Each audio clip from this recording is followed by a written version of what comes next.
शारदां देवीं रामकृष्णं जगद्गुरुं पादपद्मे तयो श्रित्वा प्रणमामि मुहुर्मुहुः। आज के परम पूजनीय श्रीमद स्वामी शारदानंद जी महाराजेर शुभ जन्मतिथि शुक्ल षष्ठी तिथिते पौष मासे तार जन्म। शारदानंद जी महाराज दक्षिणेश्वरे श्रीरामकृष्ण समीपे उपस्थित हয়েছিলেন 1883 सालेर कोनो एकटी समय। कयेकदिन यातायातेर परे श्रीरामकृष्णदेव उपस्थित जारा छिलेन तादेर संगे तार मध्य स्वामी शारदानंद जी अन्यतम। कथा बोलते बोलते हठात् महाराजेर कोले बसे पड़ेছিলেন। बसे बोलेছিলেন जे देखलाम भार सইতে पारे किना। এই ভার সওয়ার ব্যাপারটি শ্রী মাও শারদানন্দজি তার ডাকনাম শরৎ তার সম্পর্কে বলেছেন যে শরৎ আমার যতটা ভার সইতে পারে আর কে এমনটি পারে। আমরা জানি 1 জানুয়ারি শ্রীরামকৃষ্ণদেব তার কাশীপুরে তার বিশেষ ভাব হয়েছিল, বরাভয় হয়েছিল এবং উপস্থিত ভক্তদের তিনি স্পর্শ করে চৈতন্য দান করেছিলেন। কিন্তু শারদানন্দজি তাদের ওই দিনে ওই বিশেষ ক্ষণে শ্রীরামকৃষ্ণের স্পর্শ হয়তো তারা পাননি, কিন্তু তাদের মনে কোনো খেদ ছিল না। শ্রীরামকৃষ্ণদেব একবার তাকে উদ্দেশ্য করে বলেছিলেন অন্য আরেকটি দিনে, কিরে তুই কিছু চাইলি না? শরৎ মহারাজ বলেছিলেন যে পারলে আমাকে সর্বভূতে ব্রহ্মদর্শন করিয়ে দিন। শ্রীরামকৃষ্ণ বলেছিলেন ওটা তো শেষকালের কথা রে। শারদানন্দজি বলেছিলেন তা আমি জানি না। শ্রীরামকৃষ্ণদেব বলেছিলেন যে তোর হবে। এই বিশেষ দিনটিকে আমরা আজকে উদযাপিত করতে পেরে আমরা খুব ধন্য এবং গর্বিত মনে করছি, কারণ আজকে আমাদের মধ্যে উপস্থিত আছেন রামকৃষ্ণ মঠ ও মিশনের অন্যতম সহ সংঘাধ্যক্ষ পরম পূজনীয় শ্রীমৎ স্বামী গিরিশানন্দজি মহারাজ। আমরা যেই জায়গাটিতে আশ্রম এখন এই রূপ পেয়েছে, এটি পূজনীয় মহারাজের পূর্ণ হস্তে এটির শুভারম্ভ হয়েছে। আগে এই আশ্রমটি অন্য আরেকটি জায়গায় ক্ষেত্রে ছিল, সেখানে স্থানাভাব ছিল। মহারাজের স্বপ্ন ছিল যে একটা খুব বড় জায়গা নিয়ে আমাদের রামকৃষ্ণ মিশনের যে সমস্ত শিক্ষা প্রতিষ্ঠান আছে, নরেন্দ্রপুর, পুরুলিয়া, দেওঘর, ওই রকমই একটা বড় শিক্ষা প্রতিষ্ঠান যদি এই আসানসোলের বুকে করা যায়। শ্রীরামকৃষ্ণদেবের কৃপাধন্য হয়ে মহারাজ এই কাজটি সম্পন্ন করেছেন এবং যার ফলে আমরা এই আশ্রমের এই যে যারা ভক্তরা যারা এখানে আসেন বা বিভিন্নভাবে এখানে শিক্ষা প্রতিষ্ঠান যেমন হাই স্কুল, যেরকম ITI অথবা চিকিৎসালয়, সেখানে চিকিৎসা পরিষেবা পান, আরও নানানভাবে এই আশ্রমের সাথে সংশ্লিষ্ট হয়ে তারা নিজেদেরকে ধন্য এবং কৃতার্থ বোধ করেন। এই যে জায়গাটি, এই ভাবটি, সেটি হয়েছে আমাদের পরম পূজনীয় শ্রীমৎ স্বামী গিরিশানন্দজি মহারাজের হাত দিয়ে। তা আমরা খুব আজকে আনন্দিত যে মহারাজ আমাদের মধ্যে উপস্থিত আছেন এবং এই দিনটিও হঠাৎ করে যে খুব ভাবনা চিন্তা করে হয়েছে তা নয়। মহারাজরা যখন এরকম বিভিন্ন কেন্দ্রে যান, একদিন ভক্তদের উদ্দেশ্যে আশীর্বাণী করেন আমি সেটি বর্তমানে মহারাজের সঙ্গে সংশ্লিষ্ট আছেন আমাদের স্বামী দেবাশ্রয়ানন্দজি মানব মহারাজ, ওনার সাথে কথা বলছিলাম যে একদিন মহারাজ যদি ভক্তদের উদ্দেশ্যে কিছু বলেন। তো এই দিনটিকে ঠিক হলো, আর এই দিনটি কাকতালীয়ভাবে পূজনীয় শরৎ মহারাজ শারদানন্দজির জন্মতিথি সঙ্গে হয়ে গিয়েছে।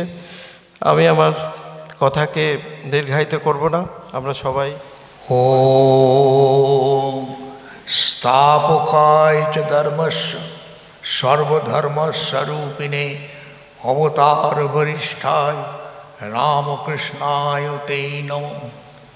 ওম নমো ভগবতে রামকৃষ্ণায়।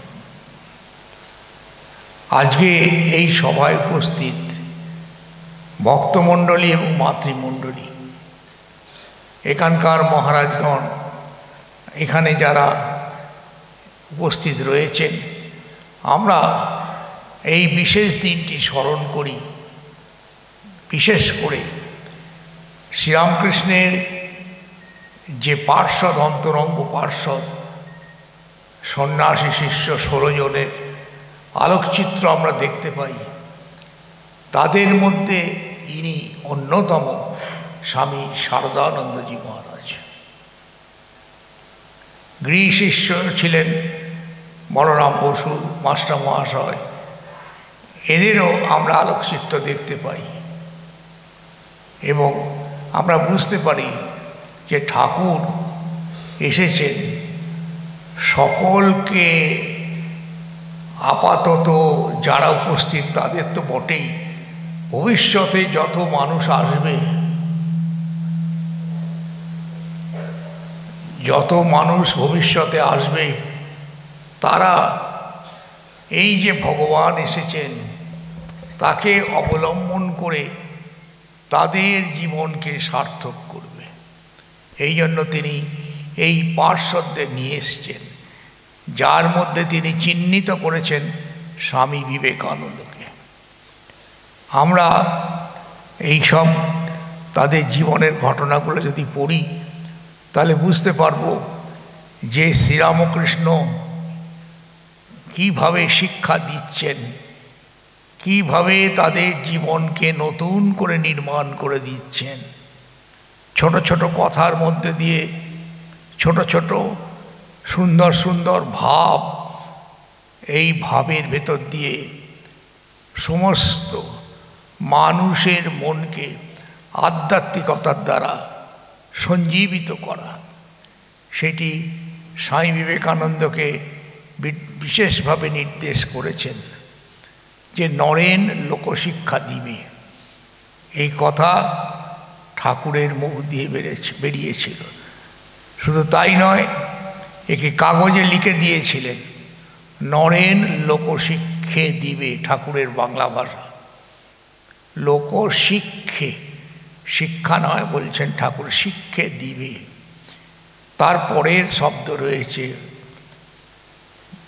যখন ঘরে বাহিরে হাঁক দিবে, ঘুরে বাহিরে হাঁক দিবে, মানে সমস্ত জগৎময় একটা প্লাবন আসবে।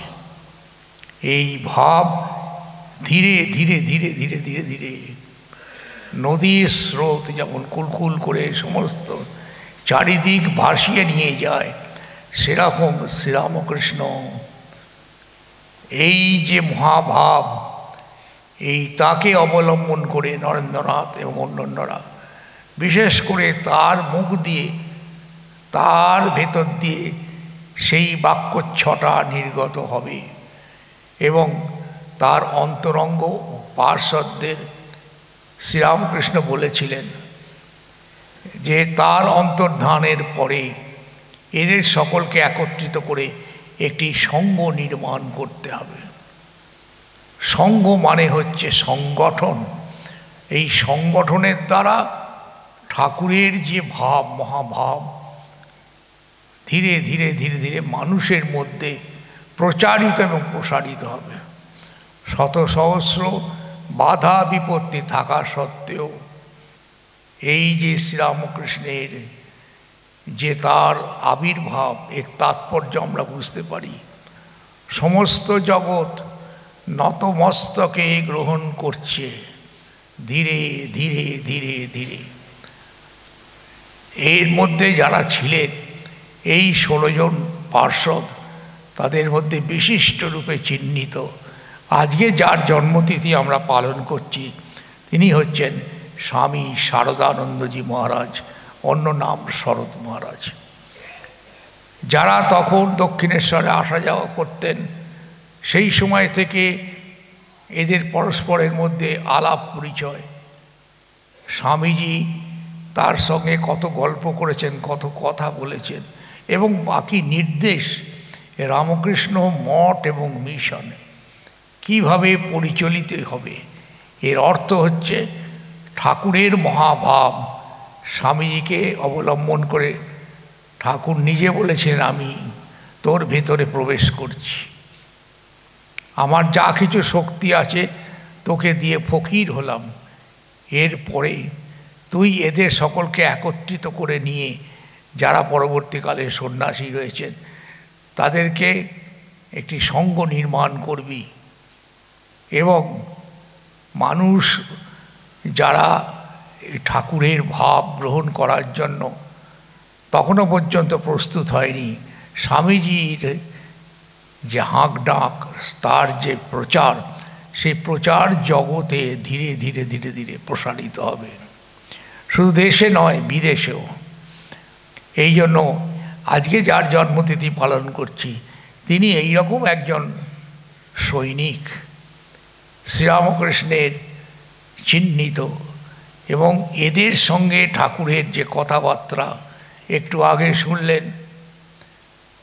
ঠাকুর গিয়ে একদিন তার কোলে বসেছিলেন। কার কোলে? শরৎ মহারাজ। বলছেন দেখি ও কতটা ভার সইতে পারে। এছাড়া শ্রী শ্রী মায়ের তিনি দেখাশুনো সেবা পরিচর্যা যেটি করতেন, মা বলতেন শরৎ আমার ভারী। কতখানি শ্রদ্ধা এবং চিন্তা ভাবনা ছিল যে শ্রীরামকৃষ্ণ এবং শ্রী শ্রী মা হচ্ছেন অভেদ।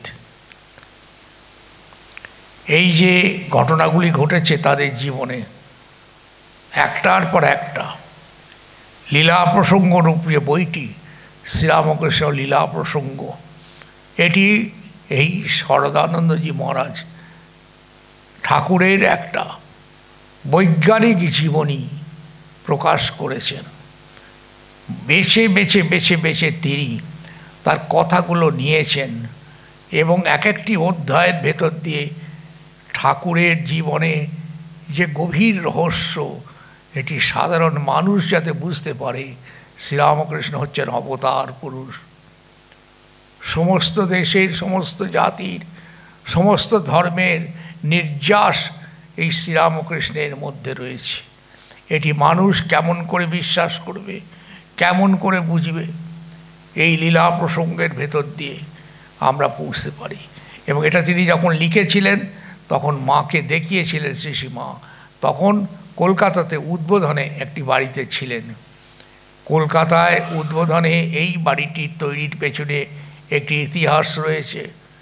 মা যখন আসতেন জয়রামবাটি থেকে, কলকাতাতে থাকার কোনো জায়গা ছিল না।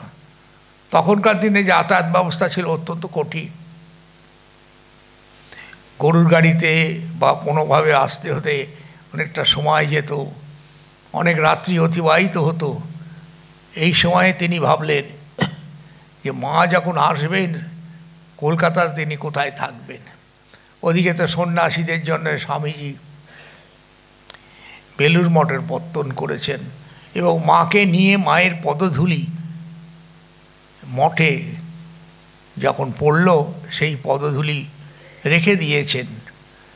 এবং দুর্গাপূজার দিনে মা এসেছেন, এরকম ঘটনা রয়েছে। কিন্তু মায়ের সঙ্গে যারা আসবেন মহিলা ভক্তরা, তাদের একটা থাকার জায়গা, মা নিজে যখন আসবেন বেলুড় মঠে পদার্পণ করবেন, তারপরে তিনি কলকাতায় থাকবেন, এই সমস্ত ভাবনা চিন্তা করে এই ভাড়া বাড়িতে থাকতেন।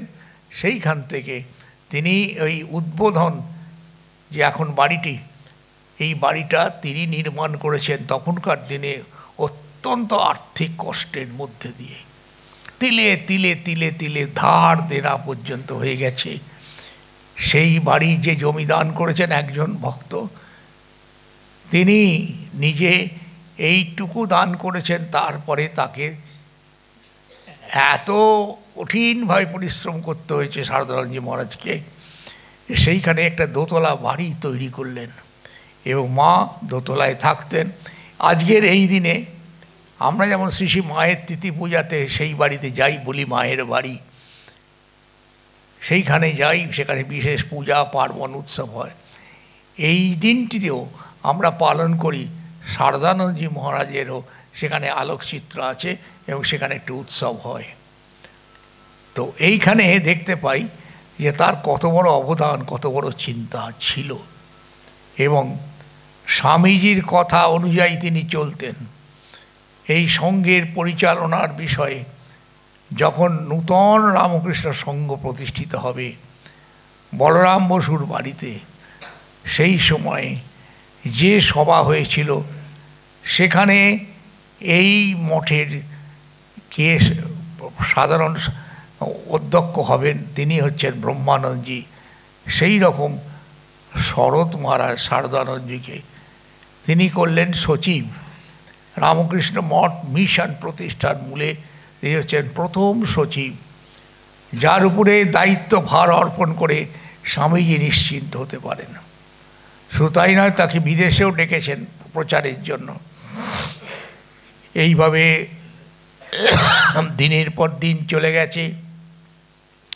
সারদানন্দজি মহারাজ দীর্ঘ 1927 সাল পর্যন্ত ছিলেন, তার স্থূল শরীর, এবং এই সময়ের ভেতর দিয়ে মঠ মিশনের শ্রীবৃদ্ধি লাভ হয়েছে, নূতন নূতন আশ্রম প্রতিষ্ঠা হয়েছে। ঠাকুরের অস্থি, যেটি ঠাকুরের সন্তানরা রেখেছিলেন, সেই অস্থি বিশিষ্ট জায়গাতে প্রথিত করা হয়েছে। এইভাবে আমরা দেখতে পাচ্ছি যে তার ব্যাকগ্রাউন্ডে কি ছিল। বলেছিলেন ঠাকুর, এই শরৎ এবং তার এক সম্পর্কে জ্ঞাতি ভাই শশী, এর নাম হচ্ছে রামকৃষ্ণানন্দ, শরৎ হচ্ছেন স্বামী সারদানন্দজি। এরা দুজনে পূর্ব যুগের যে অবতাররা এসছেন তাদের কথা ঠাকুর সব দেখতে পেতেন। কাঁচের আলমারিতে যেরকম দেখা যায় বাইরে থেকে, এরা হলো যীশুখ্রিস্টের অংশে জন্ম। এ ঠাকুরের দূরদৃষ্টি, যে যারা এসেছেন, কেউ হয়তো চৈতন্য মহাপ্রভুর সঙ্গে এসেছেন, কেউ হয়তো এসেছে যীশুখ্রিস্টের সঙ্গে। তো এর কথা বলতে গিয়ে বলছেন এরা হচ্ছে যীশুখ্রিস্টের সঙ্গে এসেছে, শরৎ এবং শশী, বিশেষ অধিকারভুক্ত। এবং আমরা দেখতে পাই যে জিসাস বলেছিল যে পিটারকে, যে Peter, I shall build my church on your rock, এই পাথরের উপরে আমি আমার চার্চ আমি তোমার উপরে ভরসা করে নির্মাণ করব। এইভাবে জিসাসের কথা। সেই কোন যুগ আগে এটি হয়েছিল, যারা গেছেন ভ্যাটিকান সিটিতে দেখতে পাবেন অসংখ্য ছবি আছে। এর মধ্যে দুটো বৃহৎ যে বাড়ি রয়েছে, একটিকে বলে Saint Peter Basilica. Saint Peter ব্যাসিলিকাতে অনেক আলোকচিত্র রয়েছে। এই যেন আমাদের রামায়ণ মহাভারতের অনেক ঘটনা নিয়ে সেইখানে সমস্ত সব স্ট্যাচুগুলো, মূর্তিগুলো রয়েছে, যে জিসাসের জীবনের অনেক ঘটনা, তার কত বছর আগে জিসাস জন্মেছেন। আর একটা বাড়ির নাম হচ্ছে সিস্টিন চ্যাপেল। সিস্টিন চ্যাপেলে ওদের পূজা উপাসনা যেমন মন্দিরে হয়, ওটার সীমিত সময়ে খোলা হয়, বন্ধ হয়। তো এই দুটি বাড়ি, এইখানে গেছিলেন শরৎ মহারাজ সারদানন্দ স্বামী।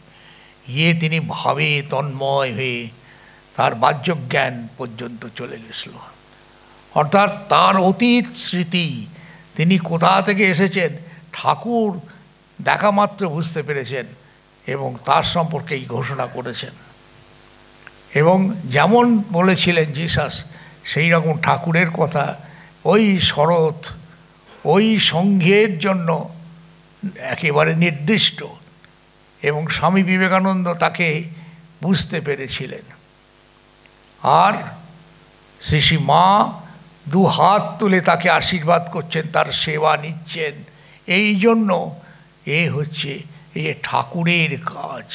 শ্রীরামকৃষ্ণের যে মহাভাব সমস্ত জগতে প্লাবিত হবে, এদের ভেতর দিয়ে হবে। সেই জন্য মায়ের যখন শরীর চলে গেল, তখন এইটি আছে একটি গানের মধ্যে শ্রী মা সম্পর্কে বলছেন সারদানন্দজি মহারাজ। তো রঙ্গময়ীর রঙ্গ দেখি অবাক হয়েছি, মায়ের কথা বলছেন। রঙ্গময়ীর রঙ্গ, অর্থাৎ মাকে রঙ্গময়ী বলছেন। কতভাবে অদ্ভুতভাবে সেই জগজ্জননী, এই সাধারণ ভক্তবৃন্দ, কত লক্ষ লক্ষ মানুষ, তাদের জীবনের কত ঘটনা, আর মায়ের সংস্পর্শে এসে তারা কি করুণা এবং আশীর্বাদ লাভ করবে, তিনি শরৎ মহারাজ এটি বুঝতে পেরেছেন। সেই জন্য সেই কথাটি রয়েছে, হাসিব কি কাঁদিব তাই বসে ভাবতেছি। রঙ্গময়ীর রঙ্গ দেখে, রঙ্গময়ী মানে মহামায়া, জগন্মাতা। তিনি জগতে যা কিছু ঘটনা ঘটছে, উল্টো পাল্টা, সোজা ভালো, সব কিছুর মূলে সেই মহামায়া। সেই মহামায়াই এবারে মানবী শরীর রূপিণী জগন্মাতা সারদা দেবী। সেই জন্য বলছেন, আমি তো আশ্চর্য হয়ে গেছি, হাসিব কি কাঁদিব তাই বসে ভাবতেছি। কেন? ঠাকুর নিজে ঘোষণা করেছেন সারদা মা সম্পর্কে, ও কি যে সে, ও যে আমার শক্তি। সে শ্রীরামকৃষ্ণের শক্তি কতখানি প্রকাশিত, কতখানি অপ্রকাশিত, তার জীবৎকালে এবং পরবর্তীকালে তারা জানতেন।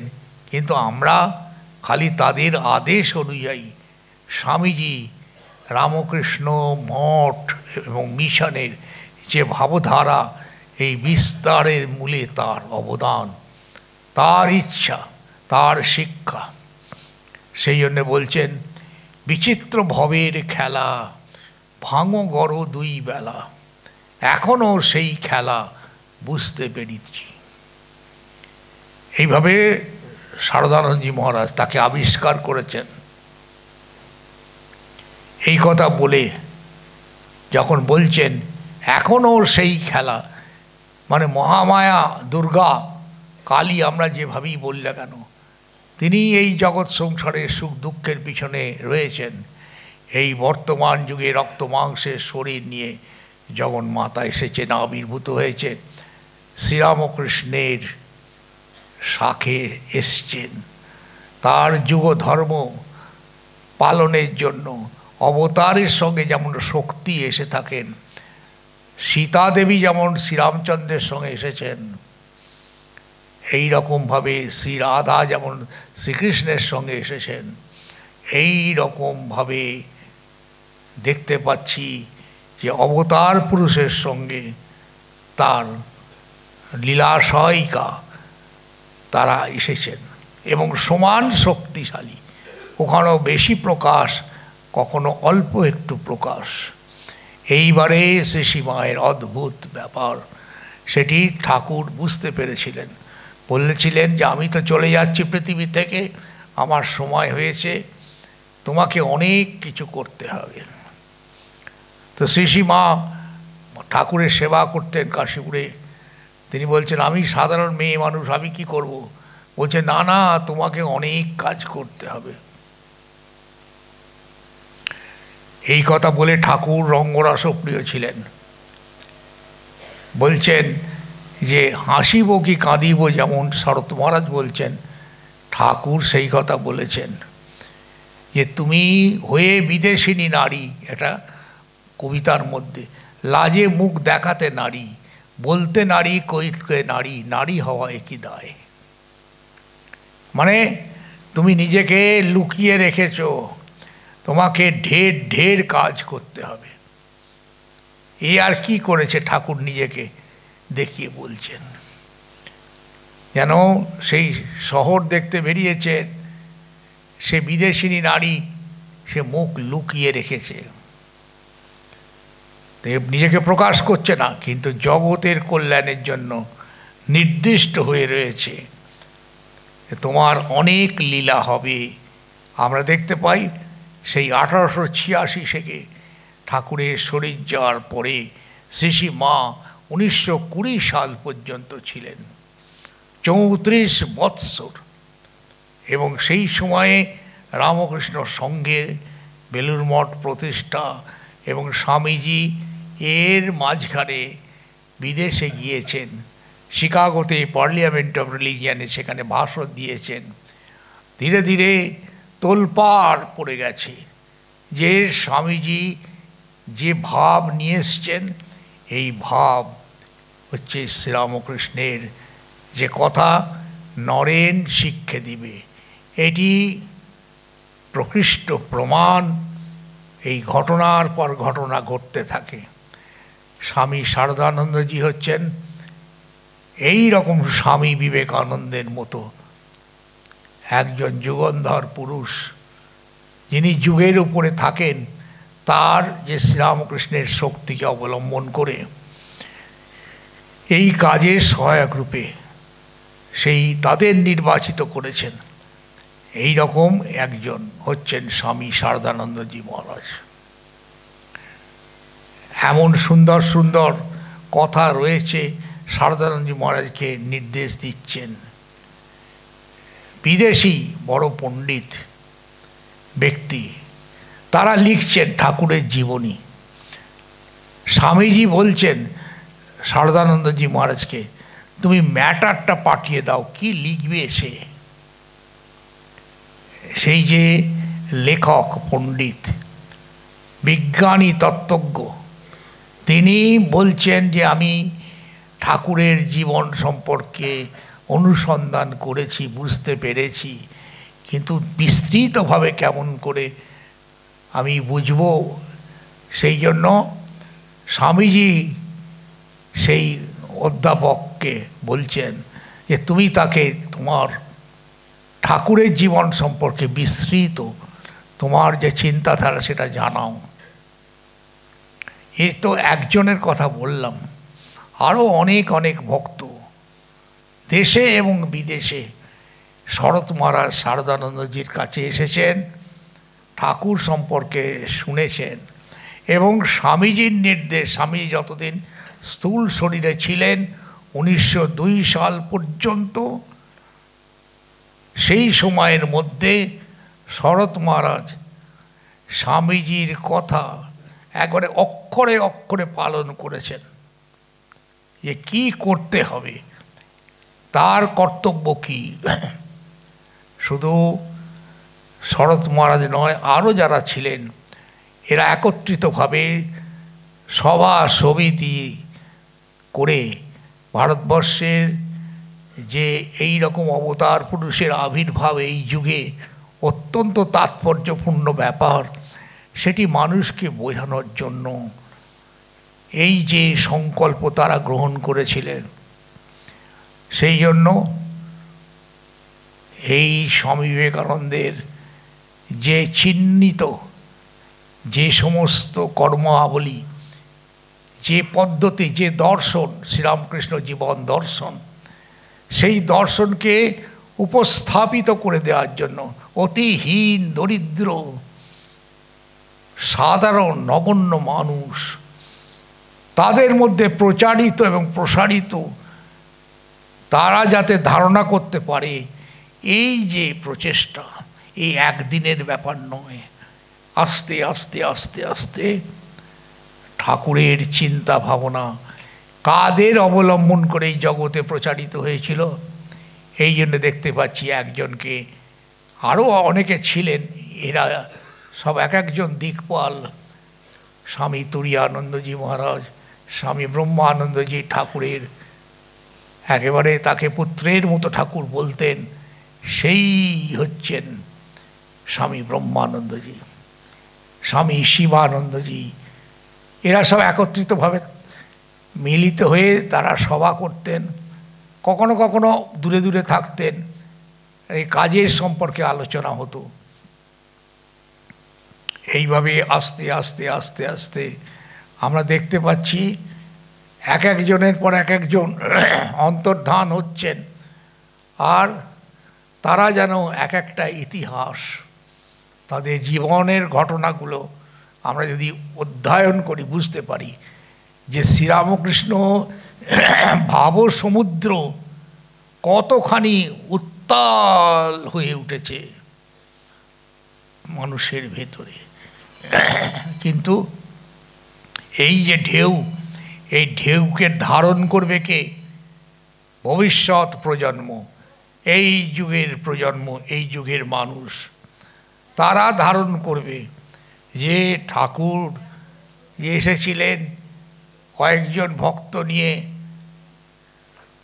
যখন ঠাকুরের শরীর চলে গেল, তার অন্তরঙ্গ পার্শ্বদরা কেউ তপস্যা করতে কাশী, বৃন্দাবন ইত্যাদি জায়গায় গেলেন। শ্রী মা প্রার্থনা করছেন ঠাকুরের কাছে, প্রার্থনার উত্তর তিনি সবসময় পান। ঠাকুর বলছেন, ঠাকুর তুমি এসেছিলে কয়েকজন ভক্ত অন্তরঙ্গদের নিয়ে, কত হাস্য, কত রঙ্গ, কত লীলা, কত উপদেশ, এতে কি সব শেষ হয়ে গেল? তোমার আসার কি প্রয়োজন ছিল? এই কথা শ্রী মা প্রার্থনা করেছেন। এবং এই যে সঙ্গ, যারা রয়েছে তারা যেন একত্রিত হয়ে একটি জায়গায় থেকে একটি নির্দিষ্ট কার্যাবলী গ্রহণ করে। এবং এই হচ্ছে রামকৃষ্ণ সঙ্ঘের মূল, শ্রী মা। এবং শরৎ মহারাজ, স্বামী শারদানন্দজি মহারাজ মায়ের কথা শিরোধার্য এইভাবে এই সঙ্ঘকে ভবিষ্যতের যে নতুন কর্মধারা আছে সেই কর্মধারাকে উপস্থাপিত করবার জন্য জগতের সামনে দিয়েছেন, আমাদের সামনে উপস্থাপিত করেছেন। আধ্যাত্মিক জীবনের কথা বললে এই কথা বলা যায়। শ্রীরামকৃষ্ণের যে ভাব পরিবহন করেছেন, শরৎ মহারাজের বই আছে এই জপ ধ্যান সম্পর্কে। এই জপ ধ্যান সম্পর্কে এক একজন ভক্ত এক এক রকম প্রশ্ন করছেন, সেই প্রশ্নের উত্তর তারা পাচ্ছেন। এই ঠাকুরের কথা, তিনি তন্ত্রভাবেরও সাধনা করেছিলেন। আর সবচেয়ে আশ্চর্য, আমরা ভাবলে আশ্চর্য হই যে কত সূক্ষ্মানুসূক্ষ্ম রূপে তিনি ঠাকুরকে আবিষ্কার করেছেন শ্রীরামকৃষ্ণ লীলা প্রসঙ্গ গ্রন্থের ভেতর দিয়ে। প্রতি বর্ণে, প্রতি অক্ষরের মধ্যে তিনি পুরাতন যুগের অবতার যারা ছিলেন, রাম, কৃষ্ণ, বুদ্ধ, চৈতন্য, আর এই যুগের যে শ্রীরামকৃষ্ণ, এই যে কীভাবে ধীরে ধীরে ধীরে ধীরে তার আবির্ভাব এবং তার গভীর তাৎপর্য স্বামী বিবেকানন্দের কাছ থেকে শুনেছেন, বুঝেছেন, কিন্তু সেটিকে কীভাবে কার্যে রূপায়িত করা যায়। জগৎ দুঃখে পুড়ে ছারখার হয়ে যাচ্ছে। স্বামীজি বলছেন যে world is burning with misery. সেই জন্য পথকে দেখাবে। সেই জন্য স্বামীজির নির্দেশ অনুযায়ী এই ভারতের দর্শন সমস্ত পৃথিবী গ্রহণ করেছে বা করতে চলেছে। কিভাবে? শ্রীরামকৃষ্ণ জীবনের মধ্যে যে সনাতন সত্য রয়েছে সেই সত্য প্রকাশিত হবে। নিজেদের জীবনে, ব্যক্তিগত জীবনকে আলোকিত করতে হবে। ব্যক্তিগত জীবন মানে আমাদের নিজস্ব যেসব সংস্কার রয়েছে সেই সংস্কারটিকে শুভ দিকে চালিত করতে হবে। অশুভ সংস্কারগুলোকে জয় করে শুভ সংস্কারের প্রবাহ এই সারা বিশ্বে মানুষের কাছে গ্রহণযোগ্য করে শ্রীরামকৃষ্ণের যে অবদান, এবং এইটি একমাত্র ধর্মের সার বস্তু। আরও অনেক ধর্ম এসেছে, সেখানে যে সমস্ত কথা বলা আছে এই বর্তমান যুগে ইতিহাসের ব্যবধানে এই নূতন যুগে কি ভাব ঠাকুরের নিয়ে এসছেন, নূতন মানুষের নূতন মন, সেই মনকে ভেঙে চুড়ে ঠাকুর এই জগতের সামনে পথ দেখাচ্ছেন। সেই রকম কথা একটি স্বামীজির কথার মধ্যে রয়েছে, শ্রীরামকৃষ্ণের কি মহাশক্তি জানো। ছোট ছোট সাধারণ কথা উপদেশ বলছেন, যে কেউ আসতো মনটিকে খুব শক্ত মন কাদার তালের মতো গুঁড়িয়ে ভেঙে চুরমার করে দিতেন, দিয়ে নিজের মতো গঠন করতেন। কিন্তু আমরা জানি না কীভাবেই হয়, ধীরে ধীরে ধীরে ধীরে মানুষের মনের মধ্যে অস্বাভাবিক একটা পরিবর্তন আসছে। এই জন্য ঠাকুর শুধু এই যুগের জন্যে বা তিনি যেই সময় ছিলেন সেই সময়ের জন্যে এটি নয়, এর পরবর্তী বহু সহস্র বৎসর ধরে ঠাকুরের এই ভাব এই জগতে প্রসারিত হবে। অনেকে গায়ক যারা ছিলেন গান লিখেছেন, একটি জায়গায় বলছেন, তোমারই আশায় কত যুগগত, সংশয় সব আজই তিরোহিত, যা আছে আমার লহ উপহার, জীবন সপিনু তব সেবায়। একজন ভক্ত তিনি ধীরে ধীরে ধীরে ধীরে তার মনের মধ্যে এই রকম চিন্তা উঠেছে, তুমি কি এক যুগের জন্য এসেছো? বহু পরবর্তী যুগের মানুষের জন্য তোমার চিরন্তন অবদান। কোথা থেকে আসলো? জগন্মাতা কালী, যার অহরহ দর্শন তিনি করছেন।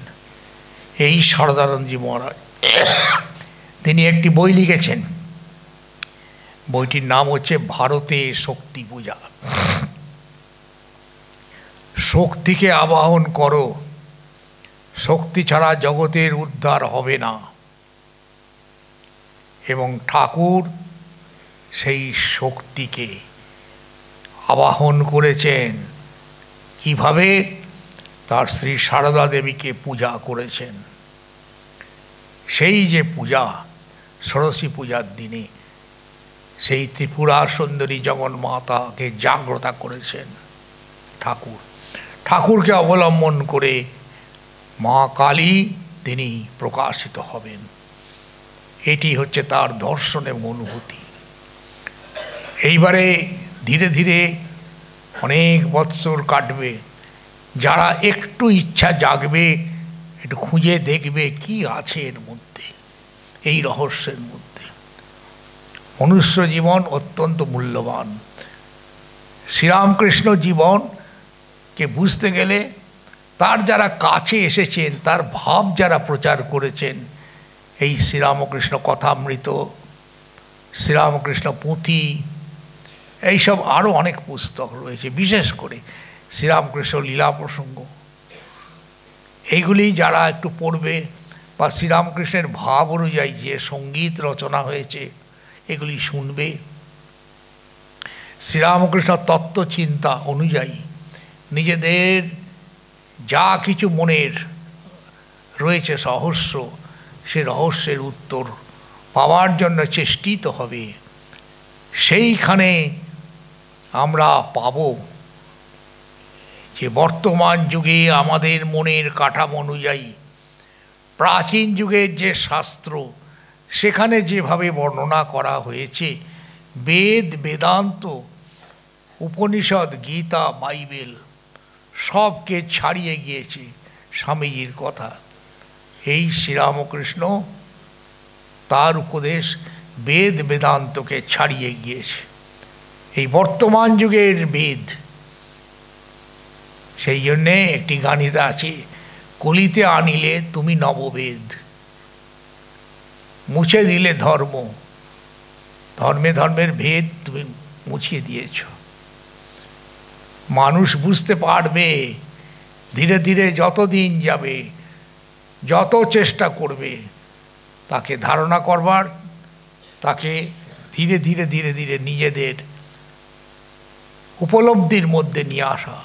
যারা চেষ্টা করেছে কেউ নিষ্ফল হয়নি, ক্রমাগত চেষ্টা করেছে, কিছু না কিছু তারা বুঝতে পেরেছে যে শ্রীরামকৃষ্ণ এই অবতার এবং তার যে বাণী প্রচারের যে যন্ত্র, স্বামী বিবেকানন্দ এবং তার গুরু ভাইরা, সন্ন্যাসী এবং গৃহী, এবং ভবিষ্যৎ যত মানুষ আসবে, ধর্মের মাধ্যমে মানুষের কি প্রয়োজন সাধিত হয়, জীব সেবার, শিবজ্ঞানে জীব সেবা ঠাকুরের মুখ দিয়ে বেরিয়েছিল। ধর্ম শুধু একটা তত্ত্ব নয়, এটাকে জীবনে ফলিত প্রয়োগ হইতে পারে। মানুষের মধ্যেই সেই ঈশ্বর রয়েছেন। এই যে এত বড় একটা সত্য, এই শ্রীরামকৃষ্ণ কাছ থেকে স্বামীজি শুনেছিলেন। এইটা আগের যুগে এতখানি প্রচলিত ছিল না, জানা ছিল না, যেন স্বামীজির জন্য নির্দিষ্ট ছিল। এবং স্বামীজি বলছেন, ভগবান যদি কোনোদিন সময় সুযোগ দেন তাহলে এই কার্য আমি রূপায়িত করব। এবং পরে দেখতে পাচ্ছি কর্ম, ভক্তি, জ্ঞান, যোগ, চারটি ভাবের সমন্বয়ে একটা আদর্শ মানব সমাজ গঠিত হতে পারে। এই কর্মের মধ্যে রয়েছে সেবা, ভক্তি হচ্ছে মানুষের হৃদয়কে পবিত্র করার জন্য পথ, জ্ঞান হচ্ছে বিচার, বিচার করে নিজের ভিতরে সে শুদ্ধ সত্য যে আত্মা রয়েছেন সেটির অনুসন্ধান করো। খোঁজ খোঁজ খোঁজ খুঁজিলে পাবি হৃদয় মাঝে বৃন্দাবন। তো কর্ম, ভক্তি, জ্ঞান আর যোগ হচ্ছে তিনটির সমন্বয়। এই যে চারটি পথ, যে কোনো ধর্মের মধ্যে, যে কোনো ভাবের মধ্যে আমরা যদি অনুসন্ধান করি দেখতে পাবো এই ভক্তির কথা বলা হয়েছে, জ্ঞানের কথা বলা হয়েছে। এখনকার যুগে আমরা যদি ব্যাখ্যা করতে চেষ্টা করি তাহলে দেখতে পাবো যে শ্রীরামকৃষ্ণ সমস্ত বেদ বেদান্তের সমন্বয়। শুধু তাই নয়, বাইবেলের ভেতরে যা আছে এ ঠাকুরের মুখ দিয়ে বেরিয়েছে। সক্রেটিস যা বলেছেন, মাস্টারমহাশয় যিনি ঠাকুরের কথা লিখেছেন, সক্রেটিস, তিনি যেটি অনুভব করেছেন সেই গ্রিস দেশের সে মহাদার্শনিক পণ্ডিত, সেই ঠাকুরের কথা কেমন করে সম্ভব হলো? কোন হাজার হাজার বৎসরের সেই রামায়ণ, মহাভারত, উপনিষদের কথা, মুনি ঋষিদের যা উপলব্ধি, এখনকার আমাদের মনের মধ্যে সেই সত্য পুনরায় প্রকাশিত। এই জন্য আমরা বলে থাকি যে তুমি এসেছো এই জগতের উদ্ধারের জন্য, তুমি আসিলে জগতের জীবন তারিতে। তো সেই জন্য এই যে গান রয়েছে, গানের মধ্যে রয়েছে যীশুখ্রিস্ট, মূষা, চৈতন্য, তার অবলম্বন কি বলছেন? বৈরাগ্য এবং ত্যাগ। বিবেক ও বৈরাগ্য ঝুলি দুই কাঁধে সদা ঝুলে। আর দু নয়নে মামা বাণী, মায়ের কথা, মা মানে সেই জগন্মাতা। পরিগঙ্গা সলিলে ব্রহ্মময়ী গেল মা দিন, দেখা তো নাই দিলে। আল্লাহ, গড, ঈশা, মূষা, কালী নাম ভেদে বলে, সব এক। এই উপলব্ধি। এই দর্শন ঠাকুরের জীবনে হয়েছে। সেই জন্য শ্রীরামকৃষ্ণ এই যুগের ধর্মর সমন্বয়, সমস্ত ধর্মকে একত্রিত করে সার পুঞ্জীভূত হয়েছে শ্রীরামকৃষ্ণ জীবনে। তো এই যে আজকে যার কথা হচ্ছে স্বামী শারদানন্দজি মহারাজ, ইনি একজন চিহ্নিত সৈনিক। যে ঠাকুরের বাণী জগৎ ধীরে ধীরে ধীরে ধীরে প্রচারিত হচ্ছে। আরও কত কত পণ্ডিত ব্যক্তি এই সমস্ত গ্রন্থ রচনা করেছেন শ্রীরামকৃষ্ণ সম্পর্কে। আর যে সমস্ত মনীষীরা রয়েছেন তারা ধর্মে বিশ্বাসী ছিল না, তারা ঠাকুরের জীবনের যে সমস্ত তত্ত্ব রয়েছে, ঠাকুরের যখন 100 বছর পূর্তি হচ্ছে তখন বলা হয়েছে রবীন্দ্রনাথ ঠাকুরকে, আপনি একটা কিছু বলুন। তিনি, আমি শরীর খারাপ, আমি সেই সভায় যেতে পারবো না। অনেক বারবার কাকুতি মিনতি করার পর তিনি এসেছেন। তিনি এসে তার কলম থেকে এই কথাগুলো বেরল, বহু সাধকের বহু সাধনার ধারা, ধ্যানে তোমায় মিলিত হয়েছে তারা। বহু সাধক, কত রকম সাধক আছে, কালী সাধক বলো, বৈষ্ণব সাধক হলো, এটা হলো ভারতবর্ষ আর ভারতবর্ষের বাইরে সব এক হয়ে গেছে। তোমার সাধনা অসীমের লীলাপথে, এই অসীম অনন্ত যাকে বলে তাকে তিনি ধরে নিয়ে এসছেন। সেই জন্য বিচিত্র রূপ ধারণ করেছে। সেই জন্য জগৎ প্রণাম করছে, আমিও প্রণাম করছি, এই কথা বলে রবীন্দ্রনাথ ঠাকুর এই গানটি, কবিতাটি বলেছিলেন। তো আজকে আমরা দেখতে পাচ্ছি এই যে মানুষ, সাধারণ মানুষ, যেখানে বিজ্ঞান অতি দ্রুত গতিতে অগ্রসর হচ্ছে, বিজ্ঞান প্রযুক্তিবিদ্যা মানুষের মনে নূতন নূতন পথ খুঁজে বার করার, সেইখানে তারা এই জড় বিজ্ঞানের যে সভ্যতা, একে অধ্যাত্ম বিজ্ঞানের যে উপলব্ধি তাকে সরিয়ে দিতে পারে কি? সায়েন্স অ্যান্ড রিলিজিয়ান দুটো মিশে গেছে। রিলিজিয়ান, ধর্মটাও একটা বিজ্ঞান, আর বিজ্ঞানটাও একটি ধর্ম। কেমন করে তা সম্ভব হলো? এই জন্যে বলছেন জড় বিজ্ঞানের যা কিছু রয়েছে তাদের যে আবিষ্ক্রিয়া, আর অধ্যাত্ম বিজ্ঞানের যে আবিষ্ক্রিয়া, এই আইনস্টাইন বুঝতে পেরেছিলেন যে বিজ্ঞান ছাড়া ধর্ম যেমন হয় না, ধর্ম ছাড়াও বিজ্ঞান হয় না। কত দূর সেই বৈজ্ঞানিকের আবিষ্ক্রিয়া হয়েছিল। তো এই রকম ধরনের অনুভূতি সম্পন্ন সাধারণ একজন মন্দিরের পূজারী ঠাকুর রামকৃষ্ণের জীবনে উদ্ভূত হয়েছে। আর তার ফলে কি হলো? স্বামী বিবেকানন্দের মুখ দিয়ে বেদান্তর কথা আমরা শুনতে পেলাম। সেই বেদান্ত ঠাকুরের জীবনের অনুভূত সত্য, সেই বেদান্ত সমস্ত শাস্ত্র, দর্শন এবং বিজ্ঞানের মধ্যে রয়েছে। এই জন্য বৈদান্তিক সায়েন্স বলা হয়। বেদান্ত যেন একটি বিজ্ঞান। যারা যারা যতভাবে গভীরভাবে চেষ্টা করবে অনুসন্ধান করতে, তারা বুঝতে পারবে যে ধর্ম একটা আজগুবি ব্যাপার নয়, একটা কল্পনা মাত্র নয়। ধর্ম হচ্ছে সত্য বস্তু, অতীন্দ্রিয় সত্য। অন্য অন্য যেসব বস্তু আছে ইন্দ্রিয় জাত সত্য, অতীন্দ্রিয় সত্য। সেই অতীন্দ্রিয় সত্যকে অনুভব করতে গেলে ধর্ম এবং আধ্যাত্মিকতা ছাড়া সম্ভবপর নয়। সেই জন্য শ্রীরামকৃষ্ণের ভাব এটি জগতের কাছে প্রচারিত হলো।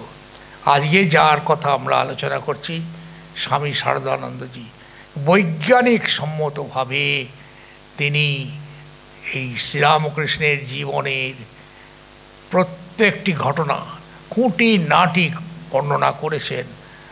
আর অবতার পুরুষের জীবন সাধারণত একটা কাল্পনিক, এরকম কতগুলো কথা বলে আমরা সেটিকে শেষ করে দিই।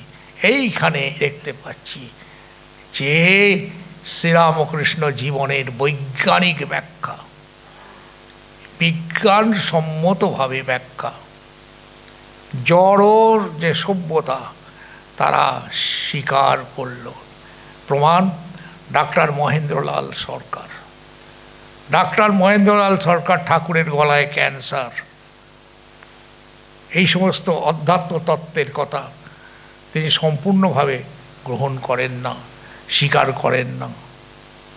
এই রকম যখন ঠাকুরের সমাধি হচ্ছে, তিনি নিজে পরীক্ষা করে দেখছেন যে শরীরে প্রাণের প্রকাশ নাই, একেবারে মৃত্যু যেমন হয়ে থাকে কোনো মানুষের, সেই রকম আস্তে আস্তে আবার তিনি সাধারণ জগতে নেমে আসছেন। দেখে ডক্টর মহেন্দ্রলাল সরকার আশ্চর্য হয়ে গেছেন যে আমাদের বিজ্ঞানে যা কিছু প্রক্রিয়া, যা কিছু সত্য, একে যেন পার হয়ে গেছে। ঠাকুরের বুকে স্টেথোস্কোপ আছে, দেখছেন শ্বাস প্রশ্বাসের কোনো লক্ষণ নয়। কিছুক্ষণ অতিবাহিত হলো, মুখের মধ্যে দিব্য জ্যোতি উদ্ভাসিত হলো, দেখলেন যে আবার শ্রীরামকৃষ্ণ সাধারণ ভূমিতে আছেন, কথাবার্তা বলছেন। এর দ্বারা ঠাকুরের জীবনের প্রমাণ যে ধর্ম সত্য, আধ্যাত্মিকতা সত্য, ব্রহ্ম সত্য। এখন কথা হচ্ছে এখনকার যে বর্তমান সময়ের যে বিজ্ঞান, সেই বিজ্ঞান ধীরে ধীরে ধীরে ধীরে আবিষ্ক্রিয়া করতে করতে মানুষের ভিতরের যে রহস্য সেটি বার করার জন্য প্রচেষ্টিত হয়ে শেষ পর্যন্ত এই জগতের কাছে ধর্ম এবং আধ্যাত্মিকতা, যেটি শ্রীরামকৃষ্ণ জীবনকে কেন্দ্র করে আমরা দেখতে পেয়েছি, বর্তমান যুগে পূর্ব যুগের ঘটনাও সত্য, কিন্তু সেটির থেকে নিষ্কাশন করা কঠিন। ঠাকুর এসে সেটা দেখালেন যে সেই সোনা রয়েছে, সেই সোনা নির্গত করতে গেলে মনকে একাগ্র করে গভীরে নিয়ে গেলে যেখানে পৌঁছানো যায়, বিজ্ঞান সেখানে পৌঁছতে পারে না। জড়জগতের বিজ্ঞান, এই জন্য ধর্ম হচ্ছে অধ্যাত্ম জগতের বিজ্ঞান। আমরা ঠাকুরের কাছে এই বলে প্রার্থনা করি যে আমাদের মনুষ্য জীবন যেন সার্থক হয়। এইরকম মনুষ্য জীবনে এই দেহ মন বুদ্ধি নিয়ে পৃথিবীতে এসে তাকে সার্থক যাতে করতে পারি। এই জন্য এই পৃথিবীতে অনেক রকম ধরনের ক্রিয়া প্রক্রিয়া, কত রকমভাবে চিন্তা ভাবনা চলেছে, আর কত ক্ষেত্রে মানুষের উন্নতি, কিন্তু ভিতরের সত্তাটিকে আমরা যদি মনে করি সরিয়ে রাখি, ঘৃণা ভরে ওসব নিয়ে মাথা ঘামিয়ে আমাদের লাভ নেই। যদি আমরা ভাবি যে তাহলে আমরা বুঝি এগিয়ে যাব, দেখতে পাচ্ছি যে সমস্যা এই জগতের মধ্যে সত্য না জানতে পারলে এই জগতের সমস্যার সমাধান হবে না। আমরা সেটা স্বীকার করি। আমরা একত্রিত হয়ে পণ্ডিত মণ্ডলী যারা বেশি সাধনা করেছেন তাদের উপলব্ধি আর ভারতের যে ধর্মজগতের অধ্যাত্ম অনুভূতি, দুটো এক জায়গায় গিয়ে মিশে যাচ্ছে, রিলিজিয়ান অ্যান্ড সায়েন্স। এই হচ্ছেন শ্রীরামকৃষ্ণ। তিনি কতখানি বৈজ্ঞানিক, কতখানি সায়েন্টিফিক, অর্থাৎ তিনি শুনছেন, তর্ক করছে, পণ্ডিত ব্যক্তিরা এসছে স্পিরিচুয়াল ব্যাপার নিয়ে, এবং তর্ক করতে করতে সঙ্গে সঙ্গে তারা একটা সিদ্ধান্তে উপনীত হতে পারছে না। শ্রীরামকৃষ্ণের ভাব, শ্রীরামকৃষ্ণের দর্শন, শ্রীরামকৃষ্ণের চিন্তা তাদের মনের চিন্তাকে অথল পাথল করে দিচ্ছে। পরবর্তীকালে ঠাকুরের অদর্শনের পরে যত চিন্তা করেছে মানুষ, যেটি আমরা পাচ্ছি ঠাকুরের জীবনের ঘটনা অনুভূতির মধ্যে, সেখানে আমরা কেউ অস্বীকার করতে পারি না যে ধর্ম সত্য। যদি বিজ্ঞান সত্য হয়, ধর্ম ততোধিক সত্য।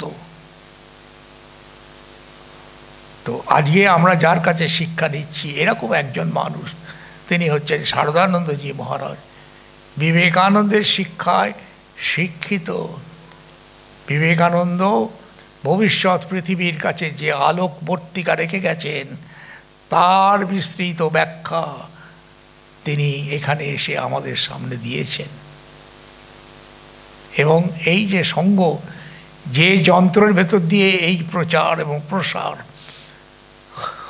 হবে, তার তিনি সাধারণ সম্পাদক ছিলেন। আজকে আমরা শারদানন্দজি মহারাজকে প্রণাম জানিয়ে ঠাকুরের চরণে আমাদের নতমস্তকে শ্রদ্ধাঞ্জলি করে, মায়ের কাছে তার কৃপা ভিক্ষা করে, স্বামীজির কাছে তার আশীর্বাদ চেয়ে আমার বক্তব্য শেষ করলাম।